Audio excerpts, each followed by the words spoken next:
Hello biryani lovers, welcome back to foodie and travel. నాకు DMs అయితే చేశారండి గ్రీన్ మసాలా చికెన్ దమ్ బిర్యానీ చేయమని. మీరు అడిగితే నేను చేయకుండా ఉంటానా?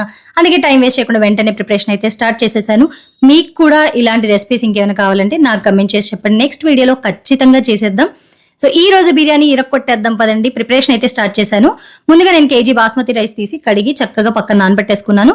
చికెన్ మ్యారినేట్ చేసేటప్పుడు పసుపు, ఉప్పు, కారంతో పాటు గ్రీన్ పేస్ట్ అయితే వేసానండి. గ్రీన్ పేస్ట్ అంటే ఇంకేదో కాదు, పుదీనా, కొత్తిమీర, పచ్చిమిరపకాయలు, అల్లము, వెల్లుల్లి వీటిని చక్కగా పేస్ట్ చేసి చికెన్ కి మ్యారినేట్ చేసి ఫ్రిడ్జ్ లో పెట్టేశాను.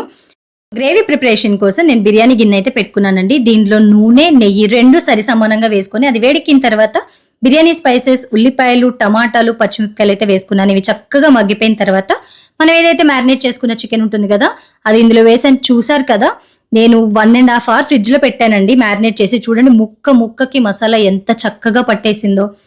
ఈ చికెన్ మగ్గేలోపు మీకు ఒక టిప్ ఇవ్వనా? మీరు ఎప్పుడైనా కానీ చికెన్ దమ్ బిర్యానీ కానివ్వండి, చికెన్ పలావ్ చేసేటప్పుడు చికెన్ ని కానీ మటన్ ని కానీ ఏదైనా కానివ్వండి, ఎంతసేపు మ్యారినేట్ చేసి ఉంచుతారో అంత ముక్క ముక్కకి మసాలా పడుతుందండి. టెండర్ గా జ్యూసీగా కూడా వస్తుంది అనమాట. చూసారుగా, మన చికెన్ అయితే చక్కగా మగ్గిపోతుంది. దీనిలో నేను కొద్దిగా పెరుగు అయితే యాడ్ చేస్తున్నానండి. పెరుగు బదులు మీరు సగం చెక్క నిమ్మకాయ పిండుకున్నా సరిపోతుంది, లేదంటే స్కిప్ చేసినా పర్వాలేదు. చూసారు కదా, చక్కగా మనం కలిపేసుకొని కొద్దిసేపు ఇంకా మగ్గనిద్దాము.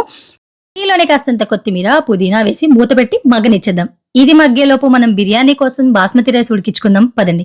సో గిన్నెకి నిండుగా నీళ్లు పోసి దీనిలోనే నేను బిర్యానీ స్పైసెస్, ఉప్పు, సగం చెక్క నిమ్మకాయ, అల్లం వెల్లి పేస్ట్, కొత్తిమీర, పుదీనా, పచ్చిమిరపకాయలు అయితే వేసి ఒక మరుగు వచ్చిన తర్వాత నానబెట్టుకున్న బాస్మతి రైస్ అయితే వేస్తానండి.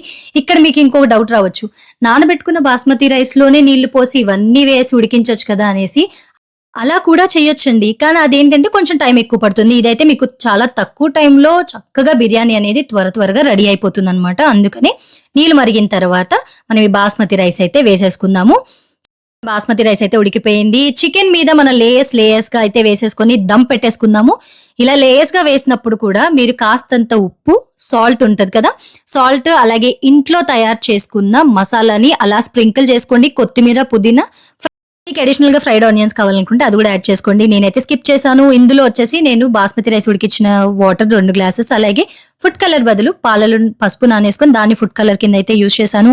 మన green masala chicken dum biryani ready అయిపోయిందండి. చూసారు కదా, పొడి పొడులాడుతూ బ్రహ్మాండంగా వచ్చింది మన బిర్యానీ. ఇప్పుడు మన టేస్టింగ్ టైం. 1.5 hours చికెన్ ని మ్యారినేట్ చేసి పెట్టడం వల్ల ముక్క ముక్కకి మసాలా పట్టి టెండర్ గా జ్యూసీగా అయితే వచ్చిందండి. ఇంకా అస్సలు టైం వేస్ట్ చేయకుండా వెంటనే మీరు ప్రిపేర్ చేసేసుకోండి. తిని నాకు కమెంట్ చేసి చెప్పండి మీకు ఎలా వచ్చింది గ్రీన్ మసాలా చికెన్ దమ్ బిర్యానీ అనేది. ఇది మన ఈ రోజు వీడియో. ఇంకో మంచి బ్రహ్మాండమైన రెసిపీతో మళ్ళీ కలుద్దాం. Thanks for watching.